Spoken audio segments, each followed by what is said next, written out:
Hillsborough Television News Breaks, connecting you to county events.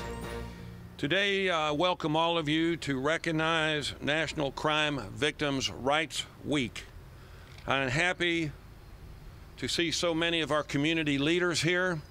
I'm happy to see elected officials and, of course, our law enforcement community who strive so hard to prevent crime and to hold and comfort the victims when crime does occur. So I would like to thank you for your participation. I know many of you are extremely busy with events forthcoming, but we thank you for your presence today. It is very meaningful to the victims that we all attempt and help comfort. It's a real privilege for me to present this proclamation recognizing April 22nd through 28th as National Crime Victims Week. Before I read the proclamation, I would like to personally thank State Attorney Mark Ober, Program Manager Margaret Lang, Stella Carabine, and everyone who works in the Victims Assistance Program for all of their hard work and everything that they do in support of those who have been victims of violence and crime. On behalf of my colleague, Vice Chairman Sandy Merman, who's up here with me today, and the entire Board of County Commissioners, I just want to say that we share in the common goal of reaching each victim in need, one victim at a time, and you have our full support of the Victims Assistance Program. The proclamation reads, whereas the psychological, financial, and physical devastation innocent victims suffer as a result of violence continues to tear at the fabric of our society, and whereas the voices of our nation's victims have had a powerful effect in changing laws, policies, and attitudes to promote victims' rights and services, and encouraging every person in America to take a stand and help, and whereas Hillsborough County has been a partner with criminal and juvenile justice agencies, allied professionals, victim services, and the private sector to ensure that victims of violence and crime are treated with dignity and respect they deserve, and whereas National Crime Victims' Rights Week brings honor to victims and encourages this as a basic right for all victims of crime, now therefore be it proclaimed that the Board of County Commissioners of Hillsborough County, Florida, set aside the week of April 22nd through 28th, 2012 as National Crime Victims' Rights Week in Hillsborough County in celebrations of victims' voices as an important chorus for fairness and dignity, and commends the Hillsborough County Victim Assistance Program for providing exemplary services to Hillsborough County residents. Executed this 23rd day of April 2012, signed by all 7 of the Board of County Commissioners, and it's my privilege to present this to Ms. Lang.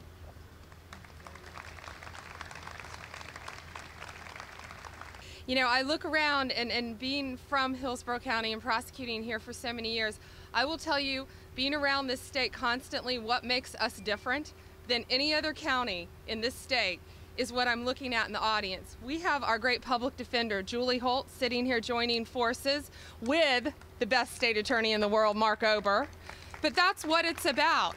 And Jane Castor, thank you for everything that you do and all your great, great people. Constantly, you care about victims as much as we all care about victims. And then we have our United States Attorney, Bobby O'Neill, in the front row with us. I mean, this is a team effort, and you do not see this all over the state. I can guarantee you that.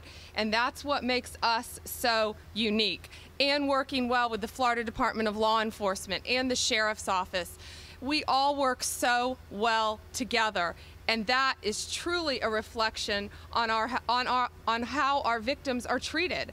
And I firmly believe that. And I see that in Tampa. I use us as an example all over the country of how it should be done.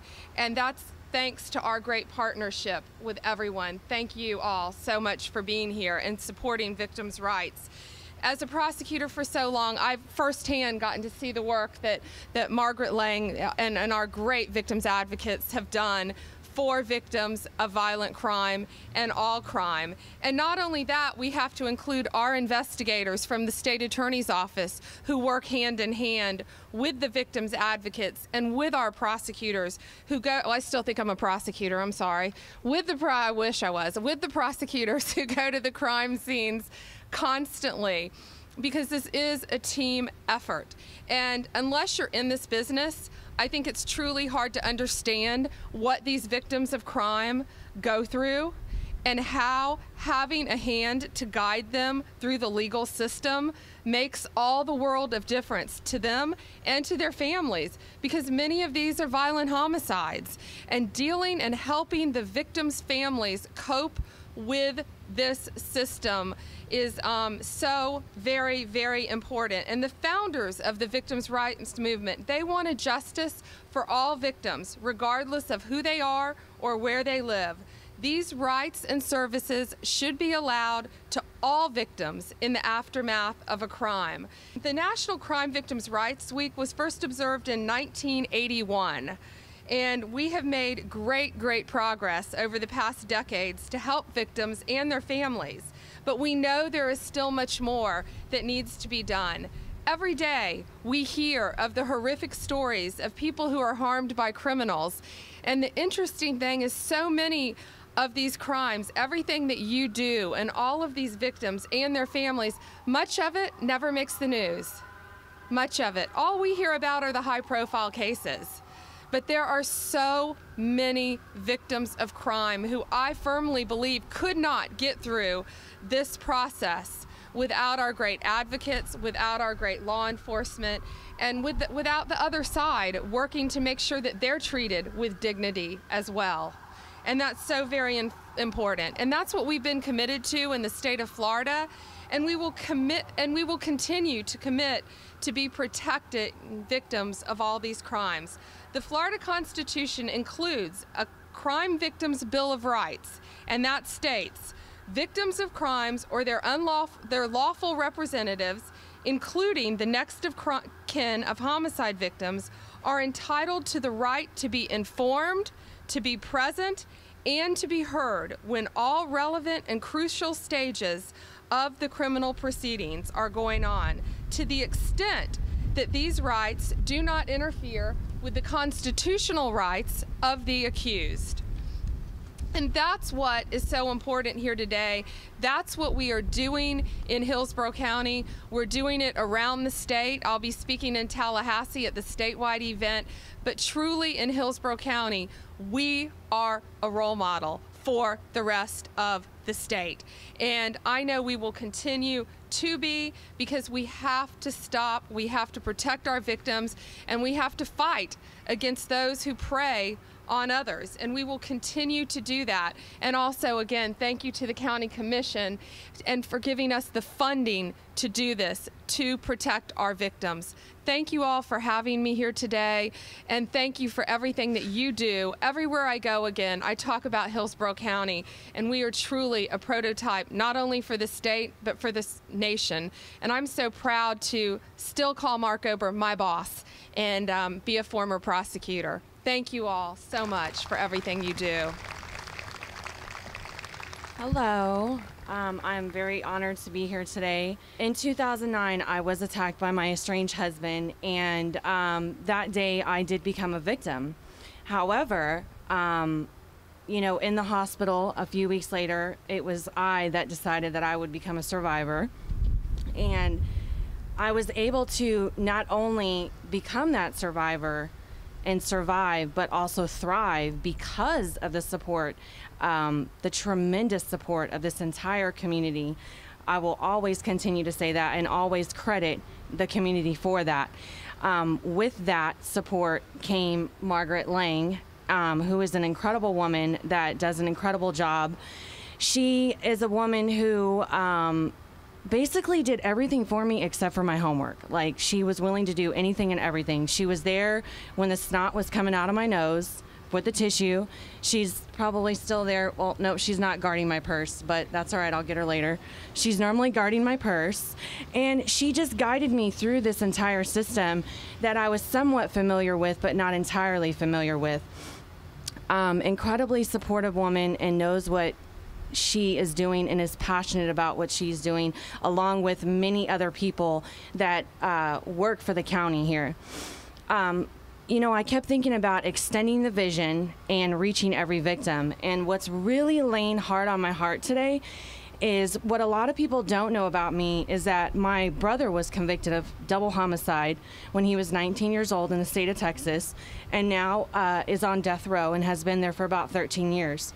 And when my mother went through the process, you know, the thing that stood out to me the most was that she herself was a victim of what occurred and that there wasn't any support for her.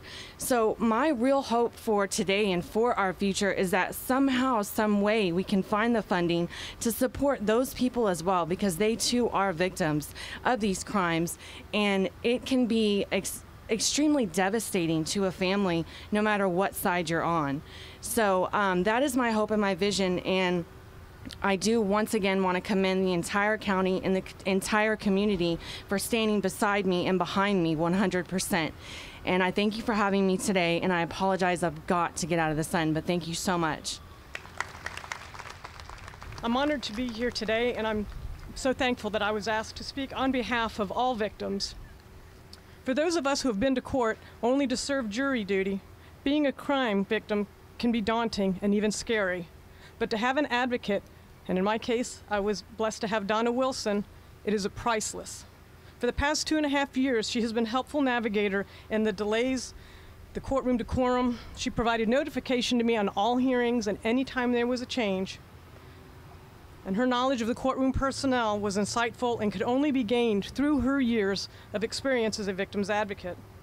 They will be there to hold your hand, pat you on the back, and help you find something simple, like just a quiet place to sit and have a break in between the courtroom proceedings.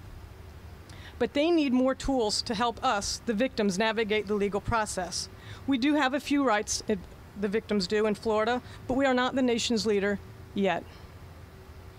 I attend seminars for surviving spouses in the line of duty deaths, and I meet other survivors from all over the country. Naturally, we discuss our courtroom experiences. For example, during the trial for my husband's murder, I went to the restroom. As I opened the door, I found myself face to face with the defendant's mother and ex-wife, both of whom had just finished testifying on his behalf. And I'd like for you to think for a moment how you would have felt looking at them in that doorway. What would you have done? I didn't know what to do, so I turned and walked away. That wouldn't have happened in Texas, since they assign different restrooms for the families, so there are no such surprises. It may seem small, but the stresses during a trial, you find yourself in that position, it could be huge. Imagine something like that happening to a young person. After all, they unfortunately are victims as well. My experience have taught me that victims' rights are not the same throughout the country, and I hope here in Florida, we don't stop fighting to improve what we have to offer those who bear the stigma of being called a victim. We are not weak, but our situation can leave us feeling weakened. Having victims' rights and an advocate to protect you is important, because unfortunately, there will always be a victim who needs them. And again, I'd like to thank you for this opportunity today and for your being so kind to come today. It's very, very much appreciated. Thank you.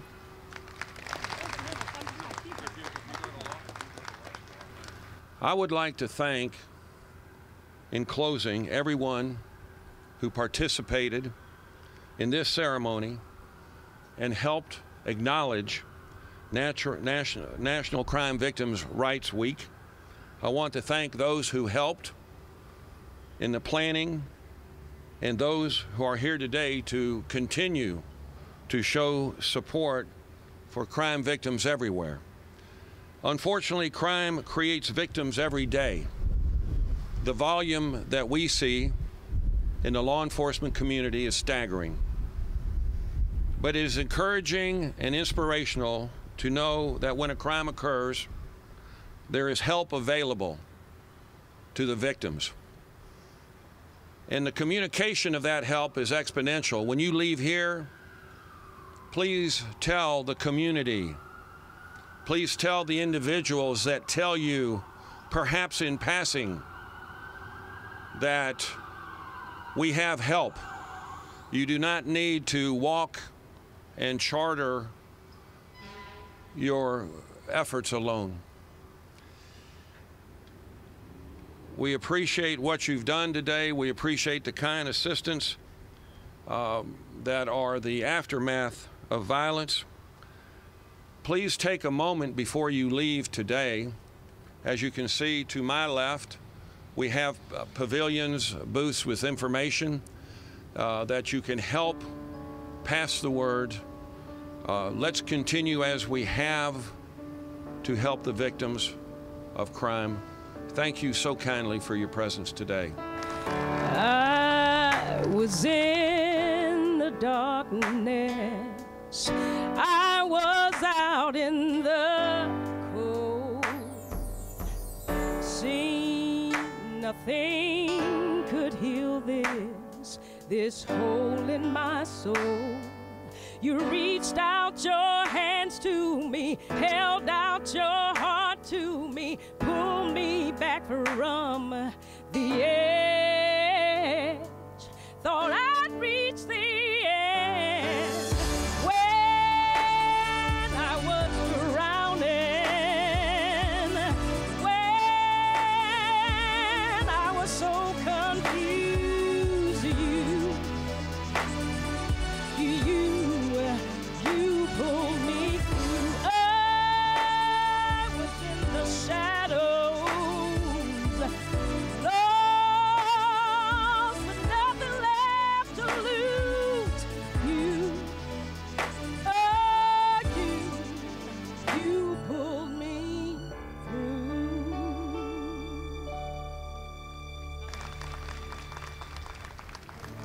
For more news and information, like us on Facebook, follow us on Twitter, or watch us on YouTube.